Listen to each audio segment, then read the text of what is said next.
시청자 여러분 안녕하십니까? 11월 15일 금요일 JCN 모닝뉴스 시작합니다.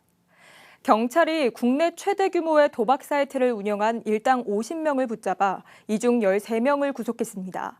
해외와 국내 여러 곳에 사무실을 차려두고 회원으로 13만 명을 모집했는데 오간 판돈만 4조 원대에 달합니다. 그런데 이 도박 사이트 운영사, 알고 보니 정부가 우수 벤처기업으로 인정한 IT 기업이었습니다. 멀쩡한 기업인 것처럼 둔갑하고 도박 사이트를 운영한 겁니다. 구현희 기자가 보도합니다. 푸틴 러시아 대통령을 닮은 남성이 도박 방송을 생중계합니다. 도박 사이트를 홍보하는 일명 총판인데 신원을 숨기기 위해 유명인의 얼굴을 딥페이크한 겁니다. 이런 식의 홍보로 국내와 해외에서 회원 13만 명을 모집해 불법 도박 사이트를 운영한 일당 중 50명이 경찰에 붙잡혔습니다. 오간 판돈만 4조 원대로 국내 최대 규모인데 단순한 도박 사이트가 아니었습니다. 2년 연속 대한민국 소비자 만족 대상을 수상한 IT 기업의 대표. 이 도박 사이트의 국내 총책 중 한 명입니다. 도박 자금의 환전과 관리를 위해 간편 송금 시스템 IT 회사 3곳을 직접 설립했는데 이러한 사실을 모르는 중소벤처기업부는 해당 기업에 혁신성장형 벤처기업 인증을 내줬고 ISO 국제 인증까지 받았습니다. 이 시스템은 도박 자금을 단순히 대포 통장을 거쳐 환전해주는 기존 방식과 달리 자체 개발한 가상계좌 어플과 직접 설립한 피지사와 운용사를 거쳐 여러 개의 대포 통장으로 분산시킨 뒤 환전해주는 방식으로 매우 복잡하고 지능적입니다. 정상적인 기업체인 것처럼 업체를 3개를 이제 설립하고 각각 대표이사를 맡아서 겉으로 실제로 사람인 같은 데다 채용 공고를 내서 개발자들도 모집하고 이런 사람들이 여기가 정상적인 기업인 것처럼 들어와가지고 일을 했는데 알고 보니까 이제 도박 사이트 회사였던 거죠. 심지어 보이스피싱 조직과 대포 통장 공급 조직, 불법 자금 세탁 조직의 조직폭력배까지 가세해 이 사이트를 통해 범죄 수익금을 세탁하고 현금화했습니다. 경찰은 이들이 사용한 계좌 3,700개를 추적해 대포 통장 100여 개를 압수했습니다. 또 현금과 고급시계 등 10억 원을 압수하고 부동산과 예금 등 93억 원 상당의 범죄 수익금은 추징 보전했습니다. 도박에 가담한 107명도 검거됐습니다. 경찰은 해외로 달아난 나머지 일당 50명을 추적하는 한편 해외에서 검거된 총책에 대해서는 국내 송환 절차를 밟고 있습니다. JCN 뉴스 구현입니다. 울산시의회 홍성우 국민의힘 원내대표는 어제 의회 프레스센터에서 기자회견을 갖고 오는 18일 있을 후반기 시의장 재선거에 국민의힘 소속 의원들의 결속을 호소했습니다. 홍 원내대표는 김기환 의원의 의장 후보 등록은 명분 없는 개인 일탈 행위라면서 국민의힘 의원들을 향해 한마음으로 단결해 시민들의 기대와 신뢰를 되찾고 새로 선출될 의장을 중심으로 민생 현안을 최우선으로 삼는 본연의 역할을 다하자고 당부했습니다. 한편 울산시의회 후반기 의장 선거는 오는 18일 오전 11시 시의회 본회의장에서 있습니다. 어제 울산시의회 행정사무감사에서 문화복지환경위원회 이영혜 의원은 울산시립미술관이 개관 이후 매년 16만 명에 달하던 관람객 수가 올해는 8만 명으로 절반 수준에 그치는 등 급감했다며 대책을 촉구했습니다. 행정자치위원회 천미경 의원은 청렴 시민 감사관 제도 시행 이후 최근 3년간 활동 실적이 단순 민원응대 27건에 불과한 등 유명무실하다며 대응 방안을 주문했습니다. 또 행자위 강대길 의원은 감사관실에 대한 행감에서 지난해 울산시 직속기관과 사업소의 경우 감사 지적 건수가 88% 증가한 데 반해 울산시 출연기관은 전년 대비 지적 건수가 238%나 되는 등 관리 사각지대에 놓여 있다며 개선책을 요구했습니다. 울산시는 어제자로 행정기구 설치 조례 개정안과 공무원 정원 조례 개정안을 입법 예고하고 현행 행정기구를 일부 조정해 시의회 의결을 거쳐 내년 1월부터 시행에 들어갑니다. 개정안에 따르면 경제와 산업, 기업 투자 분야 조직의 효율화를 위해 미래전략국을 기업투자국으로 명칭을 변경하고 공약추진 담당 부서인 미래전략기획관은 정책기획관 내 정책개발팀으로 사무를 이관합니다. 또 녹지정원 국내 국제정원 박람회 추진단을 신설해 2028년 국제정원 박람회 대비 조직을 구축하고 해오름동맹 광역추진단을 4급 과단위로 확대 개편해 울산, 포항, 경주 간 협력 체계를 강화하기로 했습니다. 국민의힘 김상우 국회의원이 지난 13일 국회의원회관에서 한순기 행정안전부 지방재정경제실장을 만나 울산시의 보통교부세 배정액 증액을 요청했습니다. 김 의원은 이 자리에서 지난 5년간 정부는 6대 광역시 중 부산 다음으로 울산에서 많은 국세를 징수하고도 보통교부세 배정액은 가장 적었다며 개선을 촉구했습니다. 이에 대해 한 실장은 관련 내용에 대해 내부적으로 검토해 반영할 수 있도록 하겠다고 답변했습니다. 국회 예결위 소속의 국민의힘 서범수 의원은 지난 13일 열린 2025년도 예산안 비경제부처 심사에서 학교 예술강사 지원사업 예산 축소에 따른 대책을 촉구했습니다. 서 의원은 문화체육관광부 유인촌 장관을 대상으로 학교 예술강사 지원 사업이 지난해 경우 국비와 지방교육재정을 합해 810억 원이 올해는 480억 원의 예산이 지원됐는데 내년엔 예산이 80억 원에 그치고 있다며 정부의 대책을 따졌습니다. 서 의원은 또 공수처의 내년도 예산과 관련해 최상병 사건에 대해 1년째 수사 결과를 내지 못하고 있는 공수처가 해외 연수 예산 6천만 원은 부활시켰다며 질타했습니다. 2025학년도 대학 수학 능력 시험이 모두 끝났습니다. 이번 수능은 의대 증원으로 인한 N수생 대거 유입 등 변수가 많았던 만큼 수험생과 학부모들에겐 무척 긴장됐던 하루였을 텐데요. 긴장과 응원, 안도의 한숨이 공존했던 이번 수능 현장을 박영훈 기자가 다녀왔습니다. 이른 아침 긴장한 표정의 수험생들이 하나둘 시험장 안으로 향합니다. 시험장으로 들어선 수험생들은 긴장하면서도 시험을 잘 치르겠다는 마음을 다시 한번 굳게 다집니다. 되게 떨립니다. 네, 긴장은 되는데 오늘 하루만 치면 이제 끝날 거라는 생각에 설레네요. 저는 3등급을 맞는 게 목표라 가지고요. 3등급 꼭 한번 맛보도록 열심히 노력해 보겠습니다. 한번. 성적 잘 받아서 부모님께 꼭 효도하도록 하겠습니다. 별로 그렇게 막 떨리진 않는데 그래도 잘 칠 것 같아가지고 잘 치고 오겠습니다. 학부모들은 자녀가 무사히 시험을 치를 수 있길 바라며 자녀가 시험장에 들어가고 나서도 쉽게 자리를 떠나지 못합니다. 지금 제일 고비인데 그래도 뭐 큰 사고 없이 지금 잘해줘서 너무너무 고맙고 앞으로 잘 될 거라고 파이팅! 김두겸 시장도 아침 일찍 시험장을 찾아 시험장으로 들어가는 수험생들을 격려했습니다. 우리 학생들이 열심히 공부했으니까 아마 대박 날 것으로 기대하고요. 울산시는 여러분들을 늘 응원합니다. 그리고 위대한 울산을 위해서 우리 학생 여러분 멋지게 함께 했으면 좋겠습니다.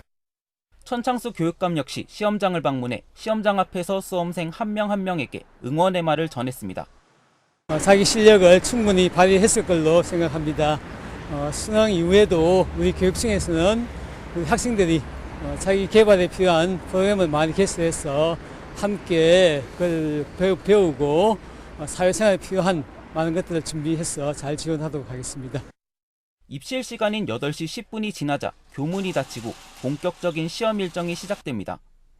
올해 수능에 응시한 울산 지역 수험생은 지난해보다 500여 명 늘어난 1,638명. 1교시 기준 울산 지역 결시율은 전국 평균보단 낮은 7.96%로 응시자 중 9,600여 명이 시험을 치렀습니다. 시험이 모두 끝난 뒤 긴 하루를 보낸 수험생들이 마음이 한결 가벼워진 표정으로 시험장을 빠져나옵니다. 수능 끝나고 드라마도 보고 싶고 잠도 많이 자고 싶어요. 내년 의대 증원과 무전공 전형 확대 영향으로 N수생이 대거 유입되면서 변별력을 위해 시험 난이도가 높아질 걸로 예상됐지만 지난해보단 쉬운 편이었다는 평가도 나옵니다. 저는 작년에도 봤어서 작년보다는 좀 쉬웠던 것 같은데 국어에서 시간 분배하는 점이 좀 어려웠던 것 같아요. 수능 이틀 후인 16일부터는 논술과 면접 등 대학별 수시 모집 전형이 진행됩니다. 이번 수능 성적표는 다음 달 6일에 통지되고 다음 달 31일부터는 정시 모집이 시작됩니다. JCN 뉴스 박영훈입니다. 울주군이 오는 18일부터 20일까지 지역 내 등록된 동전노래 연습장 11곳에 대해 특별 점검을 실시합니다. 이번 점검은 수능 이후 청소년들의 무인 동전노래 연습장 이용이 증가할 것에 대비한 것으로 청소년 출입 시간 준수 여부와 주류 판매 또는 반입 묵인 행위 등을 집중 점검할 계획입니다. 울주군은 경미한 위반은 현지 시정하고 중대 고의 위반 사항은 관련 법령에 의거해 행정처분과 고발 조치할 예정입니다. 중구 문화의 거리에 특색 있는 그래피티가 등장했습니다. 그래피티는 거리 예술의 한 형태로 스프레이 페인트 등을 활용해 길거리와 건물 외벽에 그린 그림을 말합니다. 문화의 거리 그래피티는 가로 10m, 세로 13m 크기에 음악과 미술, 커피 등 문화의 거리 특성을 반영한 독특한 디자인과 다채로운 색채로 꾸며졌습니다. 울산 지역 기업의 글로벌 ESG 규정 준수와 기업 경쟁력 강화를 위한 환경 데이터베이스 구축이 시급하다는 주장이 나왔습니다. 울산연구원 권호성 박사는 울산 도시환경브리프 최근호에서 울산은 특히 석유화학 산업 등 고탄소 배출 산업이 밀집돼 있어 기업의 ESG 규정 준수를 위해 시 차원에서 선제적으로 지원하고 대응하는 노력이 요구된다고 주장했습니다. 특히 ESG 공시 기준에는 유연하게 대응하고 기업 경쟁력을 강화하기 위해서는 서식지 복원과 그린 인프라 확충과 같은 기후위기 관련 경영활동의 근거가 될 수 있는 환경 데이터베이스 구축이 필요하다고 강조했습니다. HD 현대중공업은 지난 13일 멕시코만 트리온필드 개발을 위한 착공식을 열고 해양 플랜트 트리온 FPU의 제작을 본격적으로 시작했다고 밝혔습니다. 트리온 프로젝트는 우드사이드 에너지와 멕시코 국영 석유 회사인 페맥스가 멕시코만 해상 유전인 트리온 필드를 개발하는 사업으로 멕시코 최초의 심해 유전 개발 프로젝트입니다. HD 현대중공업은 지난해 6월 우드사이드 에너지로부터 이 프로젝트를 수주했으며 이 설비는 하루 10만 배럴의 원유와 410만 세제곱미터의 천연가스를 생산할 수 있습니다. 트리온 FPU는 내년 초 상부 설비 제작을 시작해 2027년에 멕시코로 옮긴 뒤 설치를 완료할 예정입니다. HD 현대가 어제 2024년 사장단 인사를 통해 정기선 부회장을 수석 부회장으로 HD 현대 일렉트릭 조석 사장을 부회장으로 각각 승진시켰습니다. 또 HD 현대 3호와 HD 현대 오일뱅크, HD 현대 일렉트릭의 김재을, 송명준, 정임주, 김영기 부사장이 각각 대표이사 사장으로 승진 내정됐습니다. HD 현대는 사장단 인사에 이어 조만간 후속 임원 인사를 단행할 예정이라고 밝혔습니다. 울산 북한 코리아 에너지 터미널이 어제 2008년 국정과제로 선정된 이후 16년 만에 준공식을 열고 상업운전을 시작했습니다. 코리아 에너지 터미널은 석유와 LNG 가스 등 대규모 에너지 자원을 저장할 수 있는 시설인데요. 석유 170만 배럴과 LNG 가스 270만 배럴을 저장할 수 있는 시설도 이미 모두 대여 계약이 완료됐습니다. 전동훈 기자의 보도입니다. 카운트다운 후 LED 화면에 손을 대자 화려한 화면 전환과 함께 코리아 에너지 터미널이라는 글자가 보이며 준공을 알립니다. SK가스와 한국석유공사가 협력해 만든 코리아 에너지 터미널은 석유 170만 배럴과 LNG 가스 270만 배럴을 저장할 수 있는 시설입니다. 코리아 에너지 터미널은 동북아 에너지 허브 정책의 핵심 사업으로 2008년 국정과제 선정 이후 16년 만에 준공식을 열고 상업운전을 시작했습니다. 이번 준공으로 지역 기업엔 안정적으로 에너지 자원을 공급받을 수 있는 활로가 열렸습니다. LNG 터미널은 저희가 울산시에 있는 많은 산업체들의 에너지 경쟁력을 높일 수 있도록 저희가 최선을 다해서 가장 싸고 친환경적인 에너지를 공급하도록 노력을 하도록 하겠습니다. 코리아 에너지 터미널은 여수에 있는 석유 저장 시설에 이어 국내에서 두 번째로 지어진 에너지 거점 시설인데 가스 저장 시설도 함께 있다는 차이점이 있습니다. 이번 울산 북항 사업은 한국석유공사가 한국을 동북아 에너지 허브로 육성하는 프로젝트 중 1단계로 2단계인 울산 남항 사업도 남아 있습니다. 한국석유공사는 울산 북항 사업의 진척 정도를 파악해 울산 남항에 들어설 상업용 에너지 저장 시설의 규모와 건설 시기를 조절할 계획입니다. 남항 사업은 현재 민간 업체와 타당성 조사를 분석하고 있습니다. 이 타당성 조사가 끝나면 구체적인 사업 구조를 도출해서 정부와 협의할 예정입니다. 코리아 에너지 터미널에 있는 440만 배럴의 저장시설 모두 대여 계약이 완료된 상황. 향후 석유 저장시설은 해외 트레이더사의 석유 제품 트레이딩 등의 가스 저장시설은 울산 국내 기업 공급에 활용될 예정입니다. JCN 뉴스 전동훈입니다. 현대예술관이 지난 2001년부터 개최해오고 있는 로비음악회가 지난 13일자로 1000회를 맞았습니다. 현대예술관의 대표 매세나 프로그램인 로비음악회는 2001년 9월 금요음악회로 시작해 울산 유일의 장기 프로그램으로 23년째 이어져 오며 지역민과의 만남의 장 역할을 해왔습니다. 지난 13일 오후에는 2001년 첫 회를 출연했던 울산 동구 유일의 초등 오케스트라 서부관악부가 초청돼 로비음악회 1000번째 공연을 했습니다. 울산 시립미술관은 어제부터 내년 2월 16일까지 제1전시실과 2전시실에서 동시대 미술특별전, 예술과 인공지능전을 개최합니다.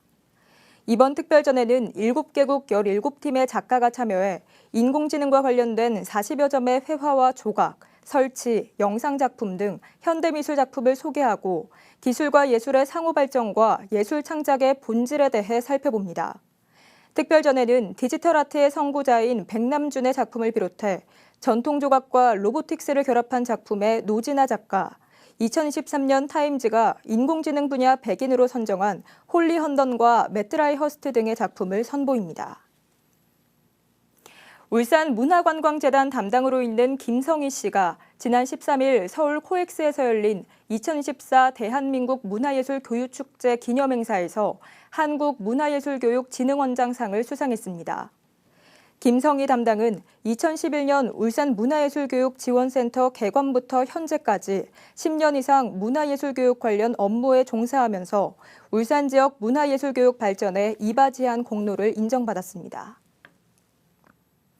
울산시 교육청이 울산형 인공지능 교수학습 도구인 우리아이 교수학습 서비스를 개발했습니다.